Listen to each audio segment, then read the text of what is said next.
Right, testing. Oh, that sounds good. Good to see everyone this morning. Got several that are not here, or at least not yet. That's all right. It's 9 o'clock. We'll go ahead and begin. If you have your Bible, open to Joshua chapter 5. Joshua chapter 5. It's not a very long chapter, and so my plan is to get into the beginning of chapter 6 this morning. Doesn't always go as planned, but that's my plan. Now, Joshua chapter 5, I think every 5 chapters or so, I'll do a little bit of a review. I can't do that every Sunday morning, and I do not want to do a long one, but just to remind us where we have come from through the book, the events that have happened and taken place. So every 5 chapters or so, we'll look back and remember. In Joshua chapter 1, that's where God calls Joshua to be the new leader of Israel. Moses has died, so they need a new leader, and he calls Joshua. In Joshua chapter 2, Joshua sends 2 spies into Jericho to spy it out.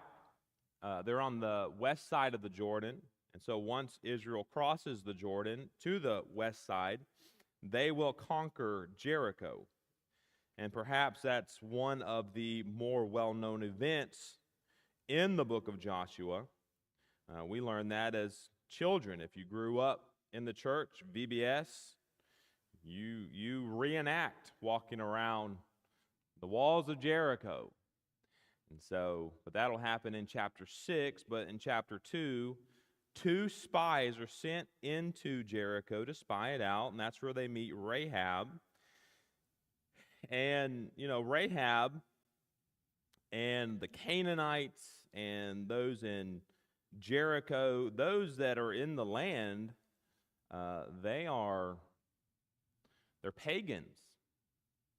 They are idolatrous people, meaning they don't believe in Jehovah God. That's not their God. They worship false gods and idols. And that is why they're going to be driven out of this land, or they're going to be conquered by Israel. God's going to give it to them. And so I know we spent some time talking about Rahab, but one of the things that really stands out when you look at Rahab in chapter 2 is she's a pagan. She doesn't believe in Jehovah God, or at least she was not raised to, until she started hearing reports about what the God of Israel was doing when they crossed the Red Sea and when they conquered other kings and other nations. And Rahab and the people of Jericho are hearing these reports. There's something in Rahab where Rahab is moved or starts to believe, and so she acts on that faith. And so she stands out in this chapter, her faith in a God that she was not raised to believe in. And then in Hebrews chapter 11, she's recorded for her faith, but she's also used in the genealogy of Jesus. And so, anyway, that's Joshua chapter 2, the spies, and we have Rahab. And the spies go back to Moses. And then in Joshua chapter 3, they cross the Jordan. And we read about the Levites and the priests carrying the Ark of the Covenant. And it went into the middle of the Jordan, and the waters dried up, and they crossed over on dry land.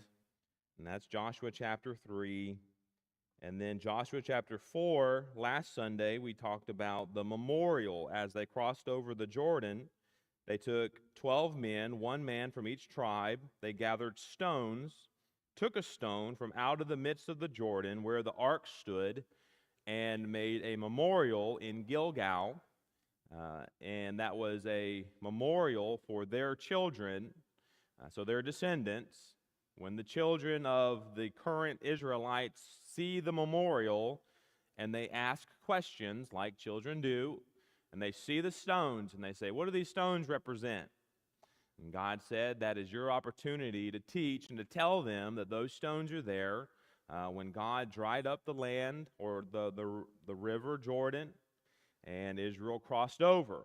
It would have been a very powerful, magnificent event. And this is a memorial for you. But that's Joshua chapter 4.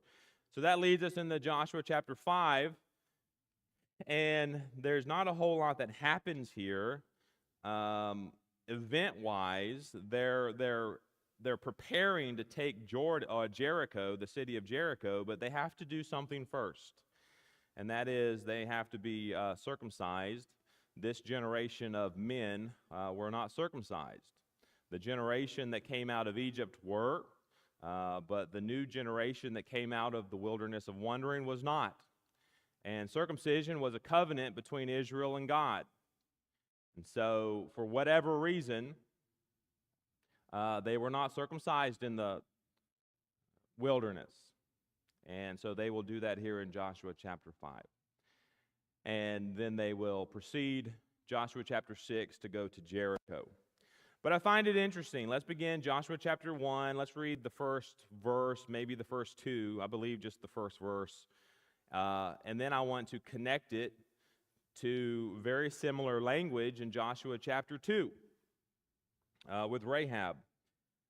But chapter 5, verse 1, "So it was when all the kings of the Amorites who were on the west side of the Jordan, and all the kings of the Canaanites who were by the Sea of Galilee, Jordan River that flowed out, even maybe perhaps over to the Mediterranean Sea, on this west side of the Jordan, heard," now pay attention, heard, somehow they heard, "that the Lord had dried up the waters of the Jordan from before the children of Israel until we had crossed over." Now notice the usage of "we." Again, that type of language is why we believe Joshua wrote Joshua, that bears his name, because he often uses "we," including himself as the writer. But he said, "For the children of Israel until we had crossed over, that their hearts melted, and there was no spirit in them any longer because of the children of Israel." And so this very same thing happened or occurred and is referred to by Rahab in Joshua chapter 2, beginning in verse 8. If we were to pick up reading, "Now before they lay down, she came up to them on the roof and said to them, I know that the Lord has given you the land, that the terror of you has fallen on us." Same thing.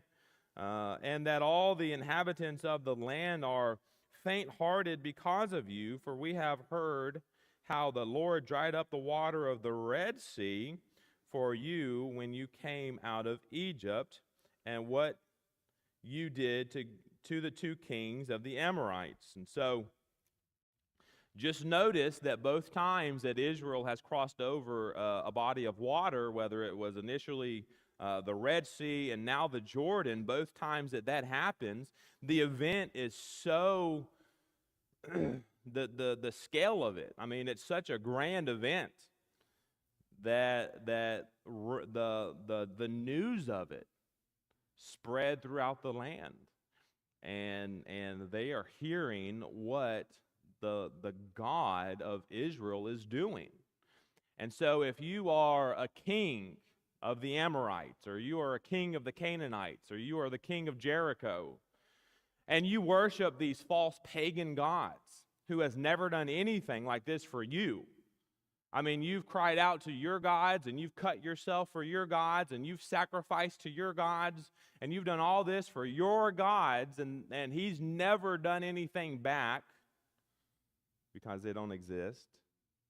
And then you hear that the God of Israel dried up the Jordan, and Israel has crossed over. How would that make you feel? Make you afraid? Faint-hearted, as Rahab said, terrified, for sure. Rahab even said, I know that God's given you this land. There's nothing we can do to stop you. Now, they will try. They will certainly try.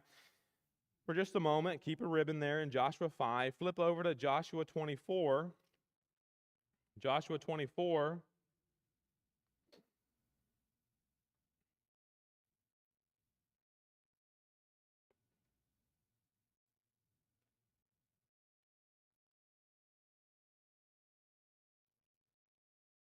And I have to remember which verse it is, but this is Joshua's farewell speech. He's 110 years old. He's about to die. He will die in verse 29. Joshua dies. So this is his farewell speech, Joshua 24. And this is the context when Joshua says, as he challenges... No, I don't think so. So this is the context, the verse that you're familiar with, where Joshua says in verse 15, choose you this day which gods you will serve, the gods of the Amorites or the gods of the people of the land. But as for me and my house, we will serve the Lord. So this is Joshua's farewell speech, and Joshua is preparing to die. He does die, and he's challenging the children of Israel to remain faithful to God. And it works. Verse 16. So the people answered and said, verse 15 was the end of his challenge. As for me and my house, we'll serve the Lord. You can choose.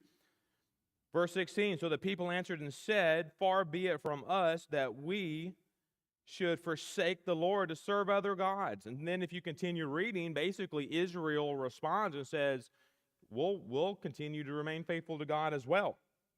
Now, I don't remember the verse, so let me kind of scan through here. There is a reference that Joshua makes to Jericho fighting the children of Israel. I read, verse 11.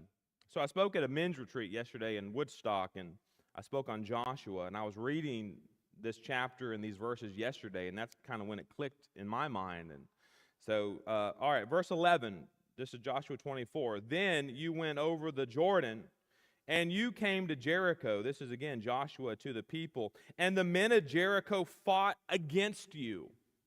And so there, Joshua makes a reference to, even though the people or the people and the king and the men of Jericho, even though they've heard these rumors, and even though that Rahab said that they were faint-hearted and scared and afraid, and now they've crossed the Jordan, and all these other kings and places are hearing these stories as well, and the same effect is happening to them, where they've heard the power of God, and their hearts melted. Verse 1 of chapter 5 says, but that doesn't keep them from trying.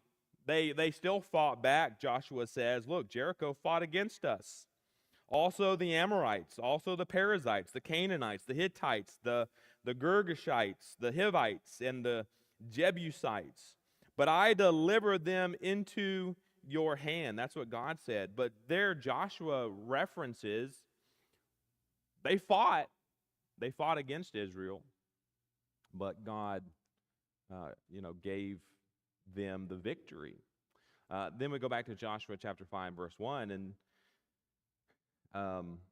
just thinking about the news of these events spreading throughout the land. And Joshua, in his writing, said that their hearts melted, neither was their spirit in them anymore because of the children of Israel.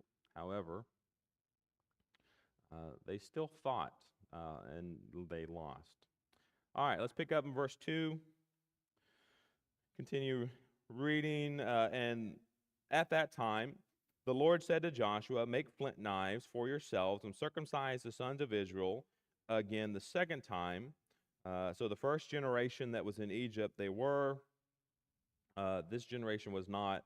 So Joshua made flint knives for himself and circumcised the sons of Israel at the heel of the foreskins, and this is the reason why Joshua circumcised them. So we have the commandment, now we have the explanation as to why. all the people who came out of Egypt were males. All the men of war had died in the wilderness on the way after they had come out of Egypt. And so the generation that came out of Egypt circumcised, but they've died. They were part of the generation who wandered in the wilderness, and because of their unbelief in God, the 12 spies who spied out the land of Canaan, and Joshua and Caleb were the two faithful minority, and then you have the 10 other spies who were like, and we're actually going to look at them this morning, so just make a connection maybe in your mind. That's the sermon this morning. Defeatism. So let me put that word in your mind. If you've never heard the word defeatism, that's our sermon. But it comes from Numbers chapter 13, verses 30 and 31, when the 10 spies who were like, no, we can't take them. Have you seen the people in the land? They're huge. They're giants. Well, that's defeatism, and we'll talk more about that. But because of that, and because of the people believing the 10, they wandered in the wilderness. 1 year for each day the spies were in the land of Canaan, which was 40 days. So they wandered for 40 years. Well, that generation died, and they were not allowed to see the promised land as part of their punishment. So, continuing verse 5, for all the people who came out had been circumcised, but all the people born in the wilderness on the way as they came out of Egypt had not been circumcised. Again, we don't know necessarily why. This is a covenant between God and Israel, a physical, fleshly covenant. Why did they not do it in the wilderness? We don't know. I read a commentary, one that I trust, a member of the church, and we don't know why. We can speculate, maybe because they were wandering in the wilderness, maybe God did not command them to do it in the wilderness, maybe because of their unbelief, they did not feel like they had this covenant with God. They just weren't. But now, as things have picked up and they are going into the promised land, they are commanded again to be circumcised. Verse 6, verse 6, for the children of Israel walked 40 years in the wilderness till all the people who were men of war who came out of Egypt were consumed because they did not obey the voice of the Lord, to whom the Lord swore that he would not show them the land which the Lord had sworn to their fathers that he would give to them, a land flowing with milk and honey. So basically their punishment, part of it, was they did not get to see the land. And they died. Then Joshua, verse 7, circumcised their sons, whom he raised up in their place, for they were circumcised because they had not been circumcised on the way. If they had been, it would have been on the 8th day after they were born. But now it's going to be a little bit more of an ordeal, and there's going to have to be time of healing and rest. And I'll add something. I'll connect something here in just a moment. But let's continue reading. Verse 8, so it was, when they had finished circumcising all the people, that they stayed in their places in the camp till they were healed. Right?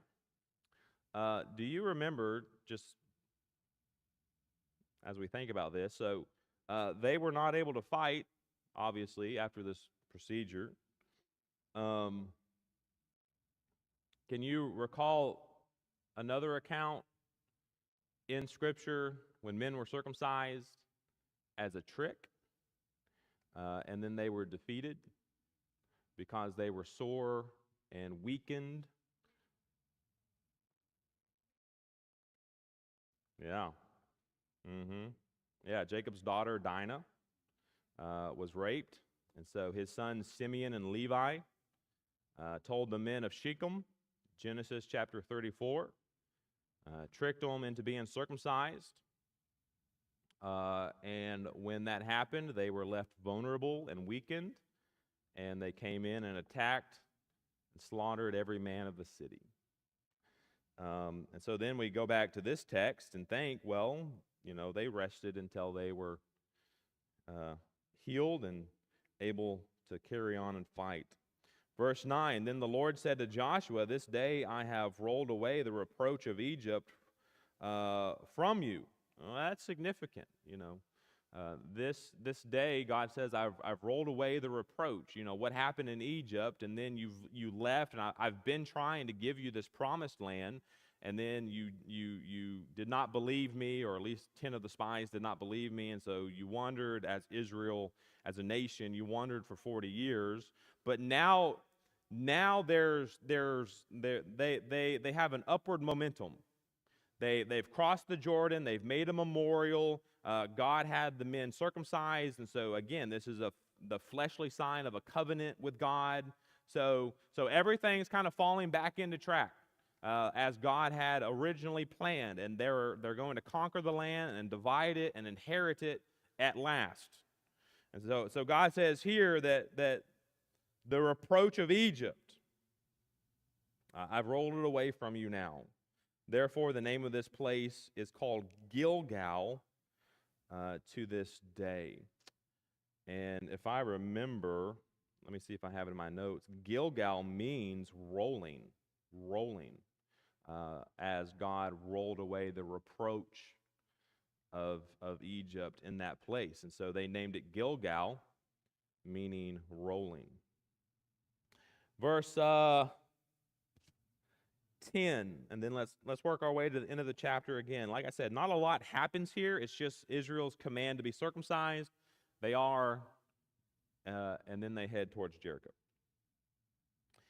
Verse 10, now the children of Israel camped in Gilgal and kept the Passover on the 14th day of the month at twilight on the plains of Jericho.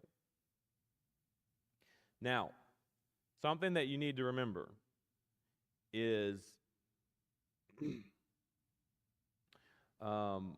what have you heard, or what do you believe the phrase flowing with milk and honey refers to? Rich? Fertile? Okay.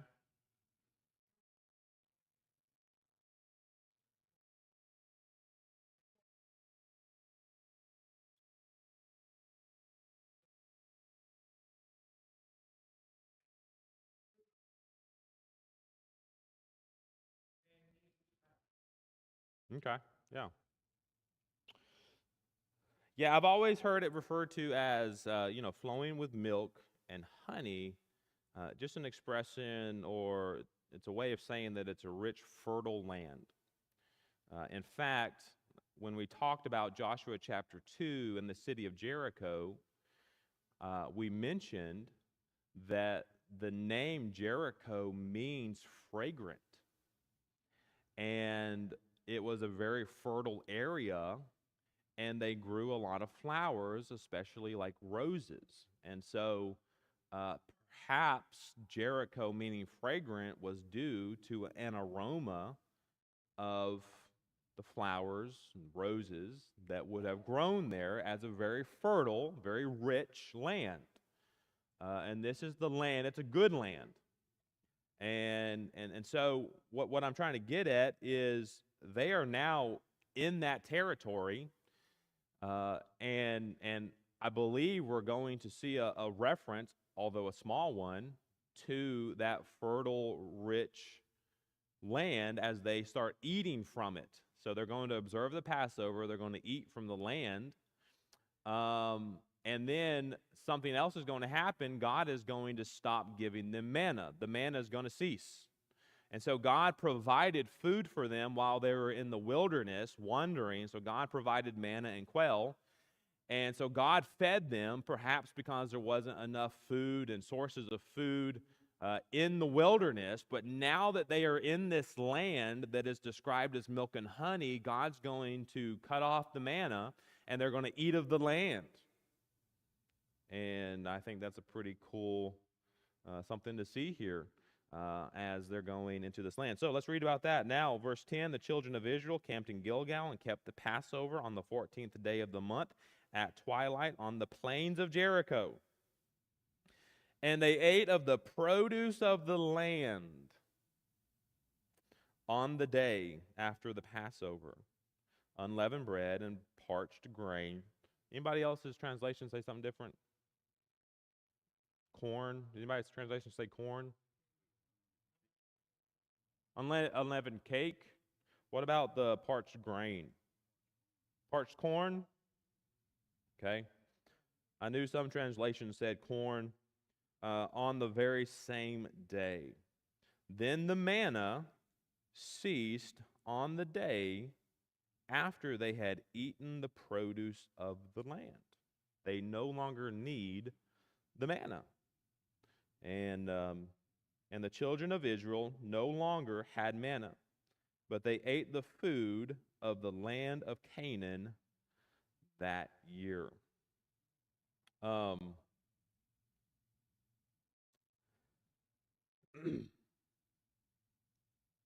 just want to think about manna for just a moment while we're talking about it. Some things I don't want to pass over, just I want to make some connections in our minds. So after observing the Passover on the 14th of the month, and they ate of the corn of the land, the manna ceased the next day. So if we think about manna, a couple of things that I'll point out.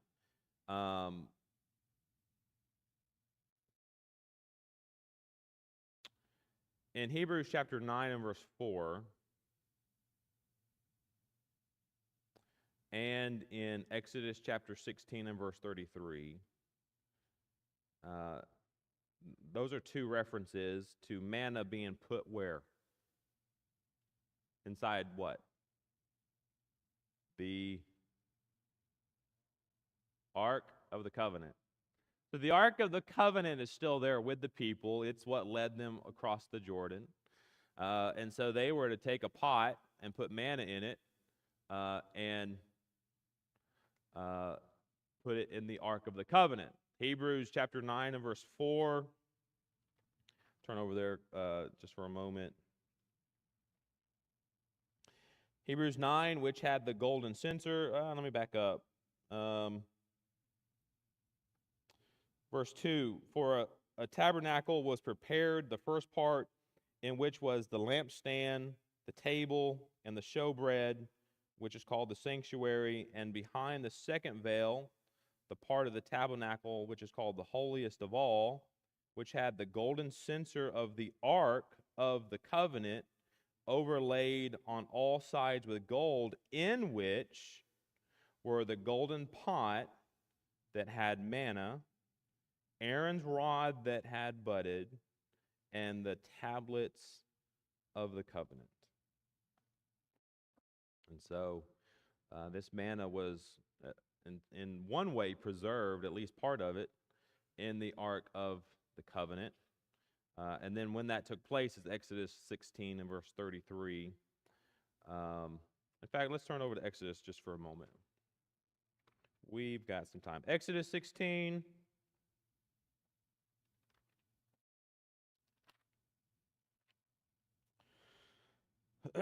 All right. The whole chapter is really about manna. Let's 31, verse 31. And the house of Israel called its name manna, so this substance that fell from heaven. Verse 31, and the house of Israel called it manna, and it was like white coriander seed, and the taste of it was like wafers made with honey. Obviously a sweet taste. Sounds like it tasted really good, and I think it was. And it supplied nourishment for the children of Israel. No doubt it came from God. It had the vitamins and the minerals and the substance that they needed. But then in verse 33, and Moses said to Aaron, take a pot and put an omer of manna in it, and lay it up before the Lord to be kept for your generations. As the Lord commanded Moses, so Aaron laid it up before the testimony to be kept. And the children of Israel ate manna for 40 years until they came to an inhabited land. An inhabited land. They ate manna until they came to the border of the land of Canaan. And that's what we're reading right now. All right. So, just connect that in your mind, your thoughts, your notes. All right, let's finish chapter 5, verse 13.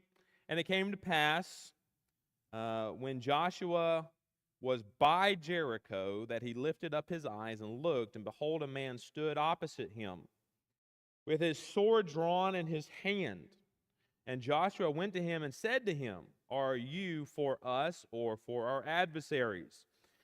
Obviously, he doesn't know who this man is initially. Are you part of Jericho, or are you for us? Are you going to help us? As he continues to talk, I believe there's something that clicks in his mind, and he realizes, and I'll tell you who I believe this is in just a moment. Verse 14, so he said, this is the commander of the army of the Lord.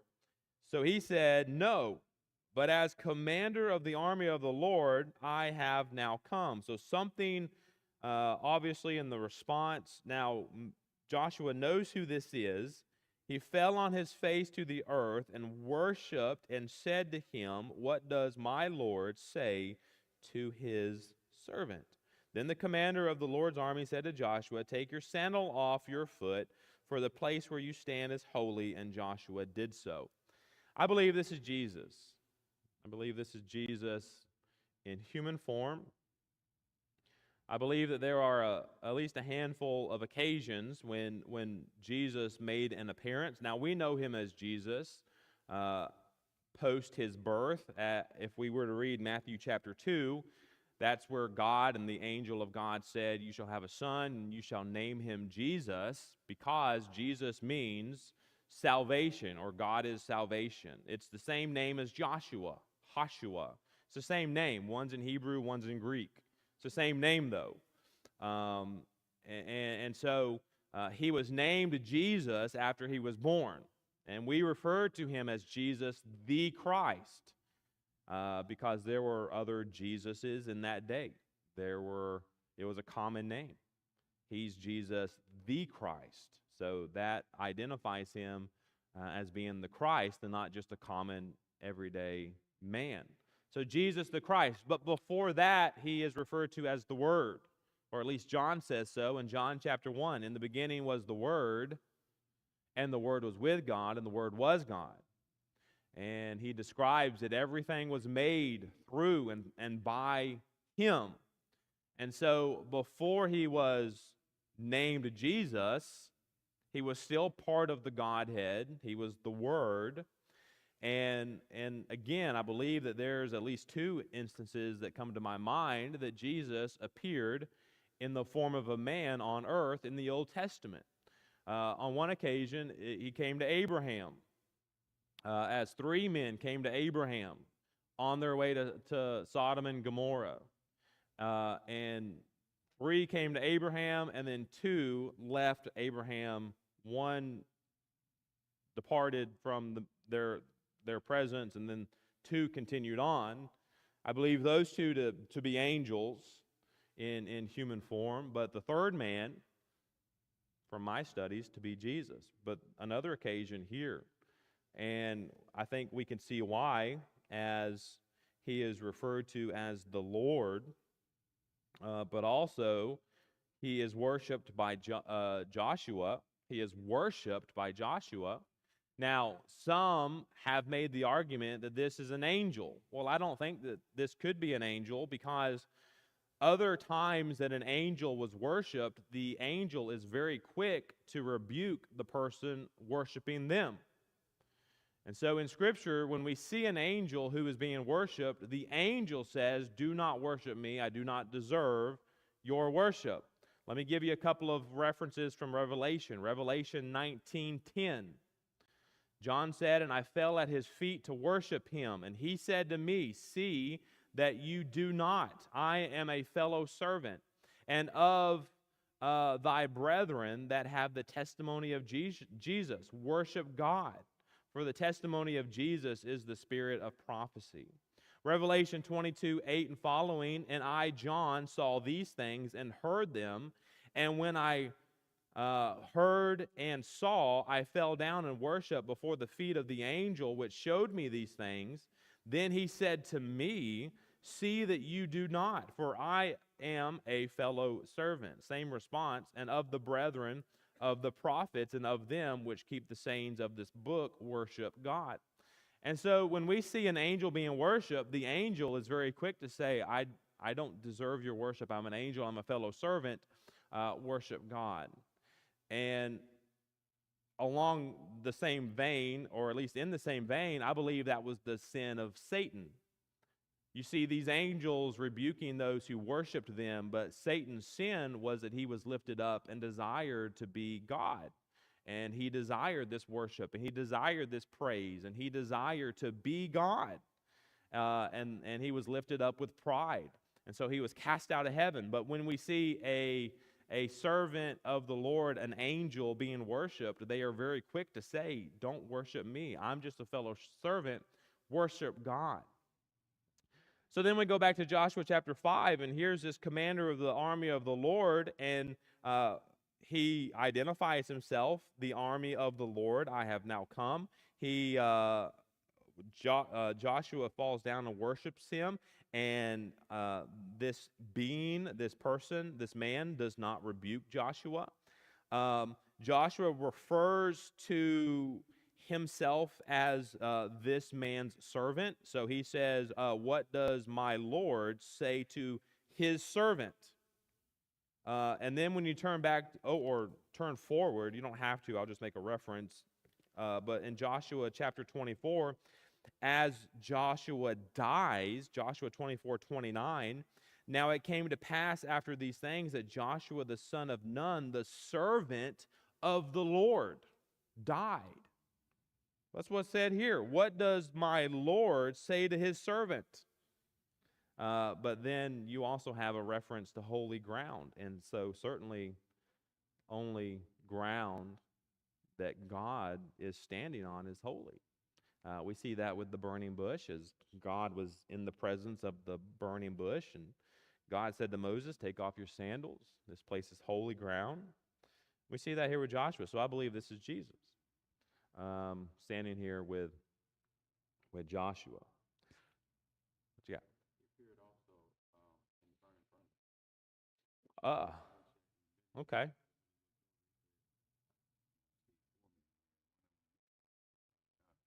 Okay. Yeah. I believe you are correct on that. And I haven't studied that in a while, but I believe that would have been, yeah, for sure, Jesus, the fourth man in the fire with Shadrach, Meshach, and Abednego. And I don't think the timing of this is a coincidence. Israel has crossed over the Jordan, and they are about to conquer a lot of land. And in Joshua chapter 1, verse 9 especially, but I think there's at least 3 or 4 references to God telling Joshua to be strong, to be courageous, do not fear. I am with you wherever you go. At least, I think 3, maybe 4 times. I can't remember the number. But in Joshua chapter 1, it is repeated, be courageous, do not fear, I am with you. Yes, ma'am.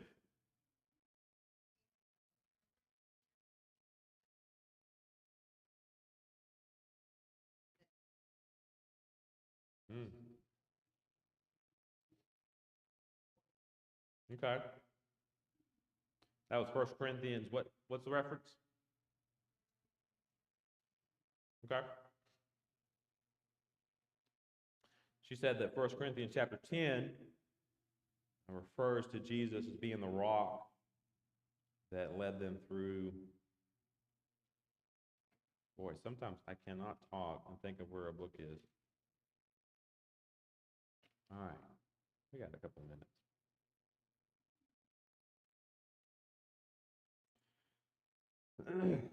All right, 1 Corinthians 10.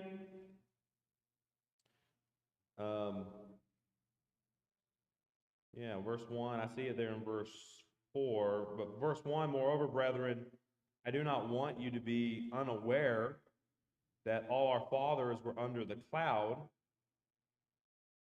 that all our fathers were under the cloud, all passed through the sea, all were baptized into Moses in the cloud and in the sea, all ate the same spiritual food, and all drank the same spiritual drink, for they drank of that spiritual rock that followed them, and that rock was Christ. Man, that's a great reference to what we're talking about.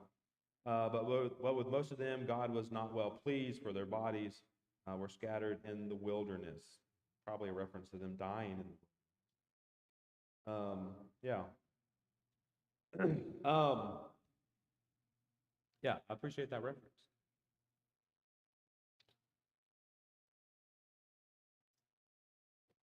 So let me say this, and we've got about 4 minutes left, and I'll wrap it up. Again, I don't think the timing of this is coincidental.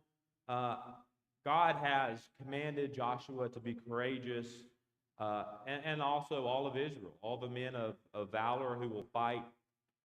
Remember that there are several men that are still with Israel on the west side of the Jordan that had to leave their family and children on the east side of the Jordan, and they had to come on this side to help fight. And so, I mean, I could not imagine leaving Kristen and Woodson and Kessler back home, and now you're over here preparing the fight. You've got to go to Jericho. You've got to conquer Jericho. You have to go to all these other kings all throughout the land of Canaan, and you have to fight, and you're going to conquer the land for sure.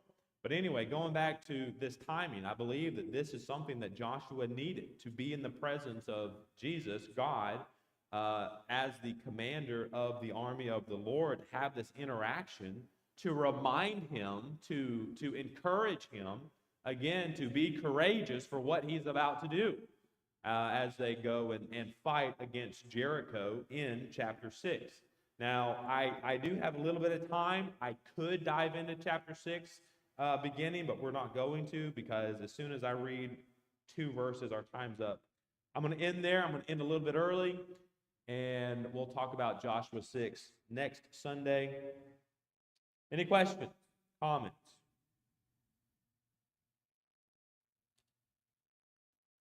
All right. Well, I appreciate your attention, and you're dismissed.